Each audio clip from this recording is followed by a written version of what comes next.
al queridísimo Ricardo Sevilla. Le pido al equipo que nos grabe para saludar con muchísimo gusto a mi compañero, a nuestro amigo mío también, por supuesto, al escritor, periodista Ricardo Sevilla. Te mando un abrazo hoy, querido Ricardo, en miércoles de investigación especial sin censura. Abrazo recibido y plenamente correspondido, mi querido Toño, y ahora que andábamos de azul tenue, pues abrazo doble. Estamos conectados, querido Ricardo. Estamos completamente conectados en el periodismo y en la amistad, mi querido Toño, y efectivamente, pero mira, antes, estoy muy bien, muchas gracias. Antes de dar a conocer esta información que me parece de la mayor relevancia y no porque la hayamos hecho nosotros, yo quiero hablar un poquito sobre este tema que estabas comentando ahorita hace un momento. Vimos la participación de Guadalupe Tadei, efectivamente parece que estudió minuciosamente y estos cuestionamientos que lanza sobre el Poder Judicial son cuestionamientos muy buenos, muy interesantes y ojalá y se puedan y quieran responderlos porque será muy necesario para la transparencia en ese Poder Judicial. Pues mira, ayer la ministra Yasmín Esquivel, a quien vimos a un lado precisamente de la ministra del Pueblo, Lenia Batres, y a un lado también de Guadalupe Tadei, se presentó también a estos foros de discusión y refutó contundentemente a su homólogo Juan Luis González Alcántara Carrancá. Carrancá, un personaje bastante complicado, un personaje de claroscuros, más oscuros que claros, y Yasmín Esquivel le da duro y a la cabeza cachetada, bofetada con guante blanco. Ella, la ministra Esquivel, dice que la reforma al Poder Judicial responde, y creo que no se equivoca, a un clamor del pueblo mexicano y no a una resolución de la Corte. ¿Por qué habla de esto la ministra Esquivel? Porque Alcántara Carrancá, Toño, el exprofesor de la Universidad Iberoamericana, el exprofesor del CIDE, el exprofesor Itamita, aseguró que la reforma al Poder Judicial es como una especie de venganza del presidente López Obrador y sostuvo que está dirigido única y exclusivamente a cambiar la estructura de la Suprema Corte. Sin embargo, las cosas no son así, las cosas no son de esa manera y la ministra Esquivel le hace una aclaración que me parece muy pertinente y muy contundente. Esta reforma judicial es un clamor del pueblo de México, le dice Yasmín Esquivel, sin ningún tipo de ambajes a Alcántara Carrancá. Pero, Toño, le voy a pedir a mi querido don David que ponga, por favor, este instante que hay que aquilatar muy bien, porque casi le tumban los dientes a Alcántara Carrancá la ministra Yasmín Esquivel. Póngalo, por favor, mi querido don David. Sabemos que esta situación, el malestar fue creado por una resolución de la Corte y por eso todo está dirigido a cambiar y modificar la estructura de la Corte. No podemos simular que no molestó una resolución que se apegó a la norma constitucional en el caso de la Guardia Nacional. Esta es la consecuencia del malestar de quien tiene el ejercicio del poder, que deberíamos de reflexionar si nos conviene como sociedad cambiar todo, porque se dictó una resolución apegada a la Constitución, no hay de otra. Esa es la razón, el malestar que existe en algunos sectores de que porque la Corte es muy conservadora. Bueno, lo entendemos perfectamente. Antes de hacer un par de observaciones a los comentarios que se han hecho, sí quiero hacer una aclaración. Esta reforma judicial es un clamor del pueblo de México. Pensar que obedece a una resolución de la Corte como es la Guardia Nacional es ignorar la voz del pueblo. Es estar ausente de la demanda de justicia que existe el día de hoy. Pues ahí está, casi le tumban los dientes ahí a Alcántara Carrancá, porque efectivamente, Toño, no se trata de una resolución. En todo caso, se trata de una serie de hierros, de pifias, de resoluciones que ha ido cometiendo a lo largo de su historia la Suprema Corte de Justicia de la Nación, que se supondría el principal tribunal de este país y que se supondría también que estarían haciendo su chamba muy minuciosamente los ministros y las ministras, pero resulta que no. Así que le ponen un estate quieto a Alcántara Carrancá y le dicen, no tiene que ver con esa resolución de la Guardia Nacional. No, no, no. Esto es una demanda efectivamente del pueblo, es un clamor de la sociedad mexicana que quiere que haya una reforma urgentemente al Poder Judicial, no solo a la Suprema Corte de Justicia, porque dice Alcántara Carrancá que se trata de sitiar a la Suprema Corte de Justicia de la Nación, que es una suerte de venganza del Poder Ejecutivo, de parte concretamente del presidente López Obrador. No, ministro Carrancá, no se trata de eso. El Poder Judicial, aunque ustedes lo vean de esa manera, no es solamente la Suprema Corte de Justicia de la Nación, es el Tribunal Electoral del Poder Judicial de la Federación, que también ha cometido sus yerros y sus pifias y sus atrocidades y sus robos, y también es el Consejo de la Judicatura, donde gobierna, donde preside justamente la amiga de usted, señor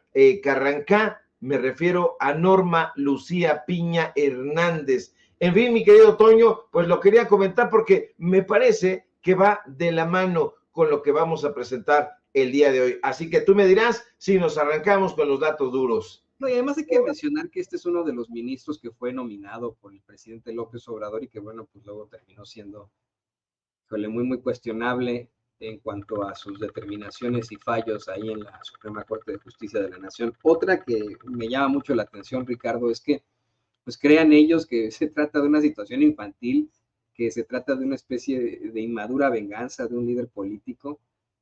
Ellos que pues han tenido que lidiar con otros políticos que vaya que cometían venganzas, que vaya que hacían cosas espantosas. Si verdaderamente fue una venganza, yo dudo mucho que el presidente López Obrador tendría que organizar esta movilización social impresionante de convocar a un voto para que la gente eligiera una mayoría, y de senadores una mayoría con la que pudiera existir una reforma judicial o un paquete de reformas estructurales. No creo que hubiera esta gran molestia como Cedillo. Simple y sencillamente, si el León fuera como ellos piensan, simple y sencillamente hubiera cambiado toda la Suprema Corte y para tú de preocuparte, ¿no?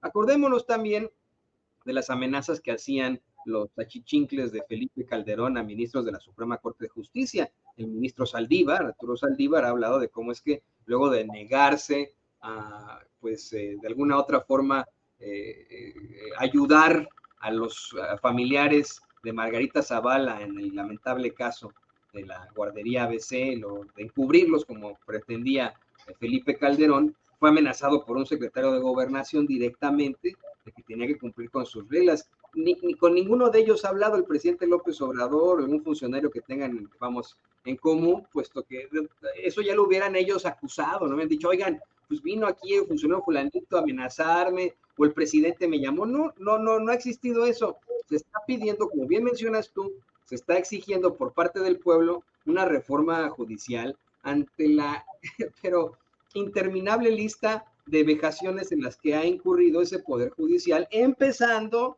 por el principal cuerpo judicial que tenemos los mexicanos y que, bueno, pues en el que trabaja este señor llamado la Suprema Corte de Justicia de la Nación. En todo caso, el infantil es él al hacer este tipo de planteamientos. Y exactamente, esto viene mucho a colación de tu tema de hoy.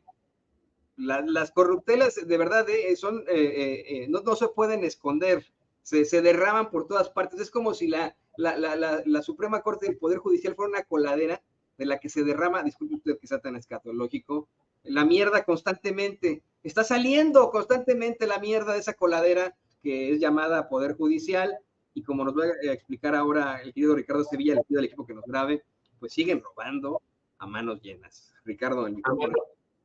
A manos llenas, efectivamente, mi querido Toño, y está saliendo la mierda de las cloacas porque está lloviendo, y acuérdate que cuando está lloviendo sale la caca de la cloaca, aunque rime, y salen también las ratas porque se ahogan. Eso me lo ha explicado un vecino que es experto por alguna razón en darle sus palazos a las ratas de cuatro patas. Ojalá el Poder Judicial haga lo propio, el pueblo de México le dé sus palazos a las ratas de dos patas. ¿Qué crees, mi querido Toño? Que estábamos engañados. Resulta que los ministros de la Suprema Corte de Justicia de la Nación, pues no son los responsables directos de todas estas atrocidades, de todas estas, esta serie de triquiñuelas, de tonterías que han cometido desde ese máximo tribunal. Y no es así, mi querido Toño, porque no hace nada. Los ministros de la Suprema Corte de Justicia delegan su trabajo. Todo lo hacen sus subalternos. Sí, ahí en la Suprema Corte, los ministros tienen colaboradores que les hacen la chamba. ¿Y qué cree? Que mantenerlos nos cuesta, y nos cuesta mucho dinero, más de 600 millones de pesos. Déjeme informarle que en la Suprema Corte de Justicia de la Nación, los ministros tienen oficinas que se llaman ponencias, y estos ministros presumen esas ponencias como herramientas fundamentales en el proceso de toma de decisiones. Así lo han dicho, así lo han explicado, así lo han pretextado. El Poder Judicial, que se niega a ser reformado de manera recalcitrante, dice que en estas ponencias permiten que los ministros puedan realizar un análisis exhaustivo de cada uno de los casos que presentan. Los ministros argumentan que a través de las ponencias, que ellos coordinan, por cierto, se puede facilitar la deliberación colegiada para emitir sentencias justas y apegadas a derecho. Esto, en palabras menos escogidas, mi querido Toño, público memorioso, quiere decir que los ministros no trabajan solos y que en la mayoría de los casos delegan el trabajo que les correspondería realizar. Es decir, estos asesores no son un puñado de asesores nada más, sino un nutrido grupo de empleados que en la práctica hacen todas y cada una de las sentencias que los ministros y ministras emiten ahí en la Suprema Corte de Justicia. Salvo 2 o 3 juzgadores, mejor sería decir juzgadoras, que realmente se han compenetrado con su trabajo, lo cierto es que el resto de los ministros únicamente se dedican a supervisar, a exponer, a votar los asuntos que hace su equipo, ya sea en las salas o en el pleno de la Corte. Para hacer sus labores de analizar y emitir sentencias, los ministros de la Suprema Corte tienen a su cargo a más de 650 colaboradores, es decir, alrededor de 60 personas por ministro en promedio, a quienes el Estado, porque es dinero del erario, paga alrededor de 50 millones de pesos al mes. Es decir, Toño, estamos hablando de 650 millones de pesos anuales, más o menos. En la Suprema Corte de Justicia, cada ministro tiene alrededor de 50 colaboradores trabajando a su servicio. Le pongo algún caso. Usted está viendo en pantalla los listados, pero Ana Margarita Ríos Farjat, por ejemplo, tiene trabajando en su ponencia alrededor de 40 personas. Fuentes al interior de la propia Corte aseguran que la ministra poeta, así le llaman irónicamente, Toño, porque antes de ser ministra se dedicaba a escribir poemas ripiosos, no hace prácticamente nada ahí en la Corte. Nos aseguran que todo su trabajo recae en los empleados que integran su ponencia. La ministra cuenta, fíjate nada más, con un secretario de estudio y cuenta, quien es el coordinador de su ponencia. Además, cuenta con 3 secretarios de estudio y cuenta. Tiene a 7 secretarios de estudio y cuenta adjuntos. Como no le es suficiente, tiene a 3 secretarios auxiliares. Pero como eso no le basta, tiene a 10 secretarios auxiliares de primer nivel. Pero dice, eso es poco. Entonces tiene a 6 secretarios auxiliares de segundo nivel. Por si fuera eso una minucia, tiene 2 asistentes de gestión y seguimiento y un asistente de mando superior.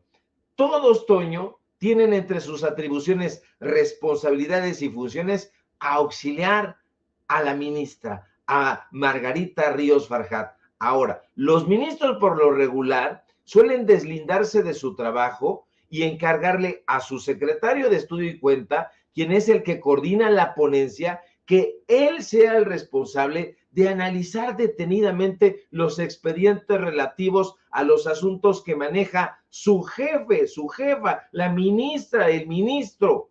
De hecho, el coordinador de la ponencia, junto con el resto de secretarios de estudio y cuenta, son quienes realmente se encargan de aconsejarle al ministro o a la ministra la determinación que debe adoptarse en determinados casos. No saben un bledo, no saben un cacahuate, están que no se enteran. Te digo más, de acuerdo a la Ley Orgánica del Poder Judicial de la Federación, en su artículo 9, los secretarios de estudio y cuenta tienen la obligación de participar en las sesiones en donde se resuelvan los asuntos que presentan los ministros, es decir, hacen labores de oidores, de escuchas y de asesores, por si el ministro o la ministra no conoce bien el tema que ellos investigaron, pues le dice, le aconseja, le habla al oído.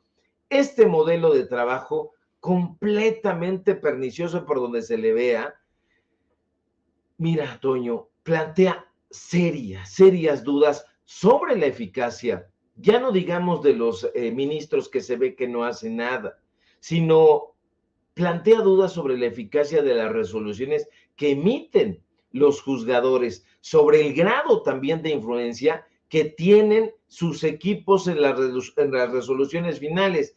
Esta estructura millonaria, donde los ministros están prácticamente de adorno, refleja un sistema donde los juzgadores están completamente desconectados, ya no digamos de la realidad, sino de su chamba, de sus responsabilidades. Y esto, por donde usted lo vea, sugiere la necesidad de un equilibrio entre la delegación de tareas y la responsabilidad personal en la toma de decisiones judiciales.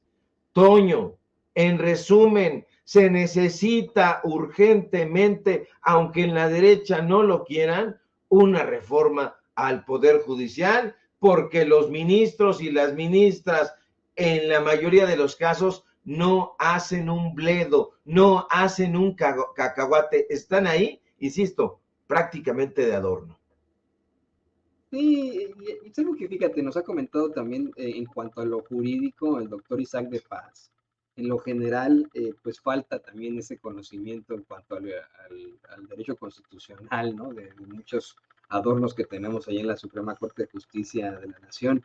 Pero lo que más preocupa es estos, ¿no? Que salen con niñerías como González Alcántara Carrancá, como la misma ministra Piña, querido Ricardo, que desafortunadamente la vemos ahí con actitudes muy cuestionables, fingiendo una institucionalidad absoluta en los actos públicos, pero detrás hasta mandando mensajes intimidatorios a políticos, a otros impartidores de justicia a altas horas de la noche.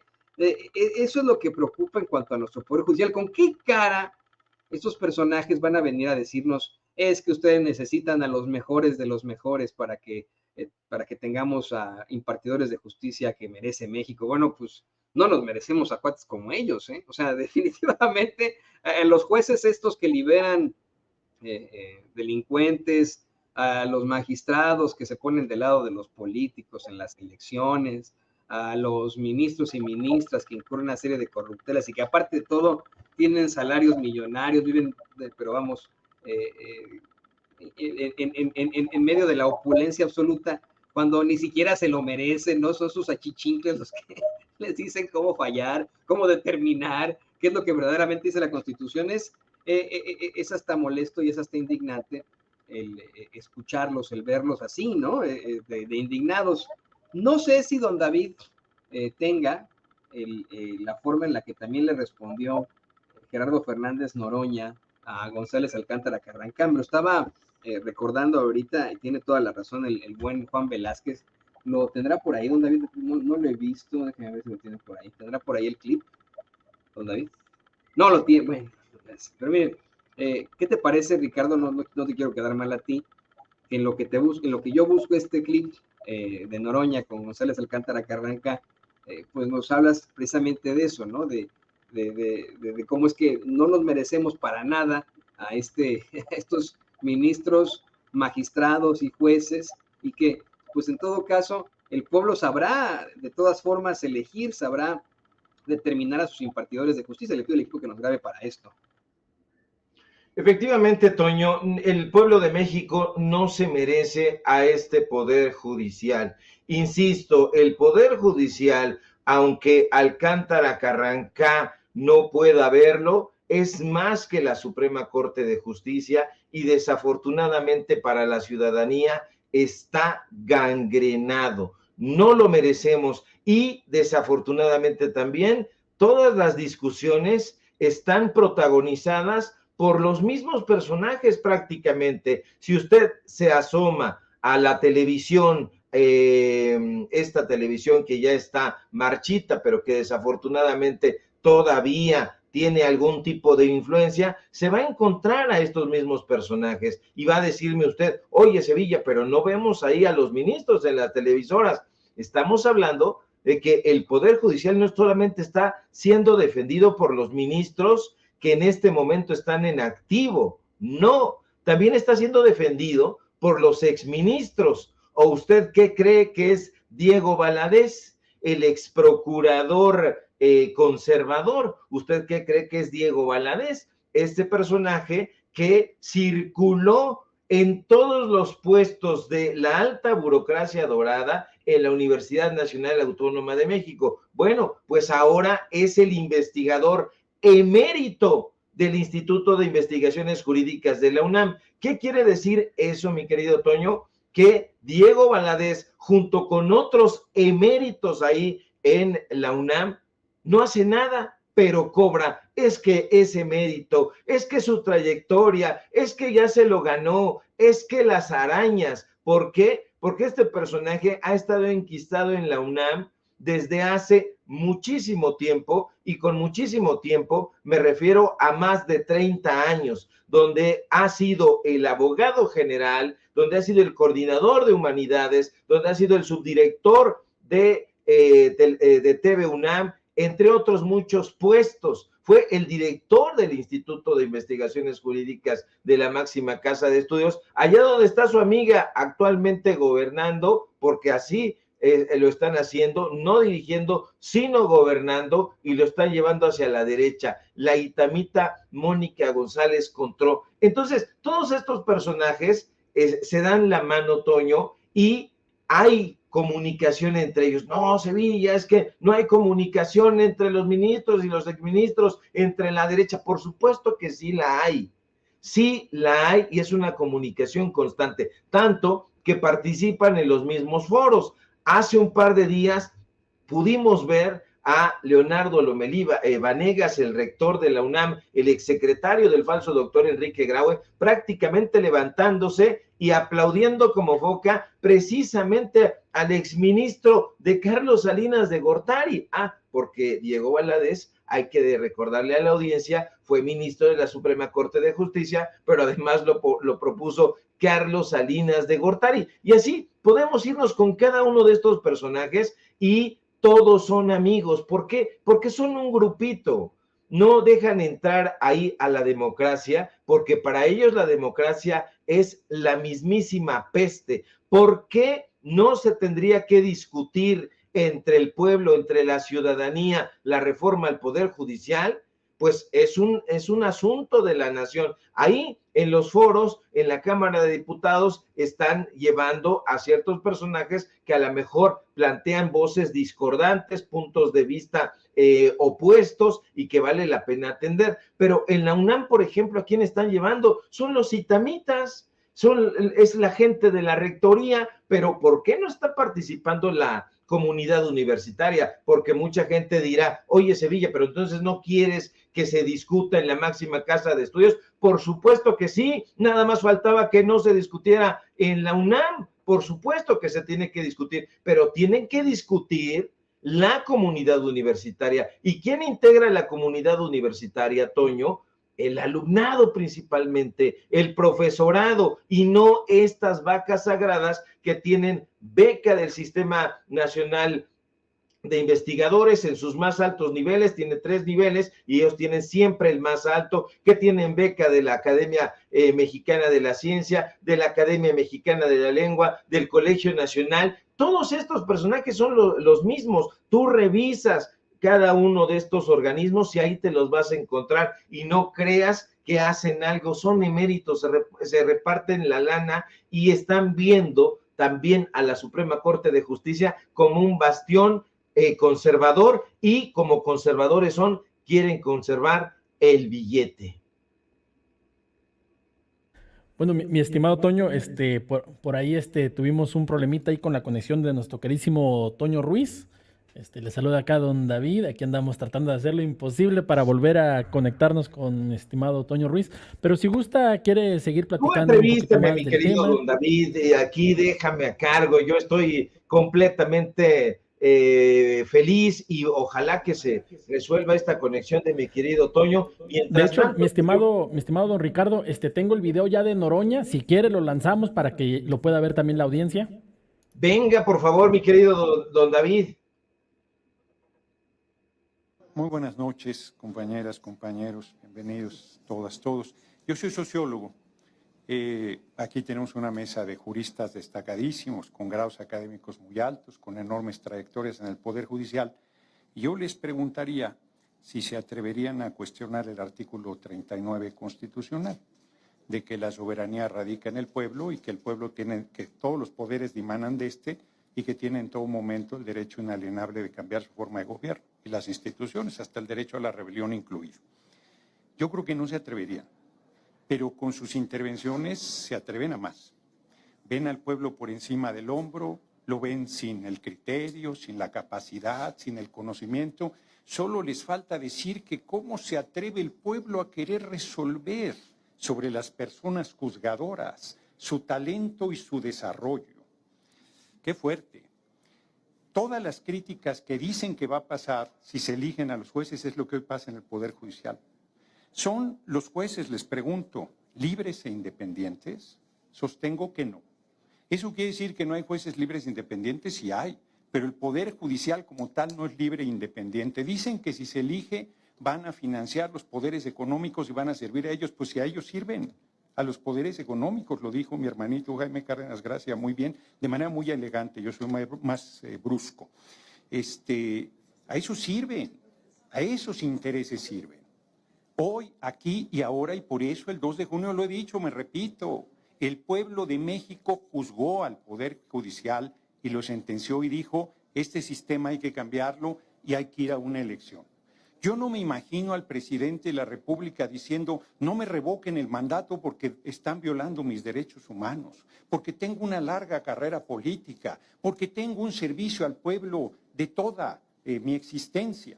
No, la revocación es revocación. Se plantea que se ratifique, pues no lo hubieran propuesto antes de la elección, cuando se presentó la iniciativa, cuando se abrieron aquí los espacios y no quisieron venir, cuando actuaron con muchísima arrogancia y pensaron que el pueblo nunca nos iba a dar los 2/3 para hacer la reforma al Poder Judicial que el país necesita. Sí, es una revolución. Sí es una revolución. Cuando yo digo que es una revolución, piensan que estoy hablando de manera eufemística, ¿no? Sí, pero todos van a poder participar, todas las personas juzgadoras pueden ir al proceso electoral y pueden ser ratificados o revocados. Y después podrán ir otra vez a la elección y pueden ser ratificados o revocados. Lo que ustedes plantean está en la iniciativa. Yo se terminaría con la pregunta, ¿por qué no propusieron antes todas estas cosas que nos están proponiendo hoy? Dice aquí, alguien pregunta, ¿qué nos garantizaría que no siga corrompiéndose? Pues la observancia del pueblo, los principios, la honestidad, el compromiso, eso existe.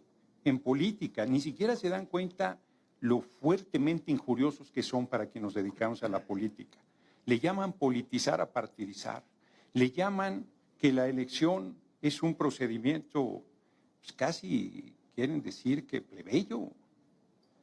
Pero este pueblo plebeyo ha tomado el destino en sus manos y ha decidido que el Poder Judicial se elegirá por el voto universal, secreto y directo. Hay cosas en las que les vamos a hacer caso, que no sea todo de una sola idea, de que haya requisitos, de que haya comités, que revisen, que los perfiles sean los adecuados. Respetamos mucho la idea de que haya un Poder Judicial independiente, sólido, serio, consecuente, honesto, probo, entregado. Pero les exigimos que brinden justicia al pueblo y el Poder Judicial sabe que no la ha brindado y que por eso es esta reforma con este calado y con esta profundidad. Muchas gracias por su atención.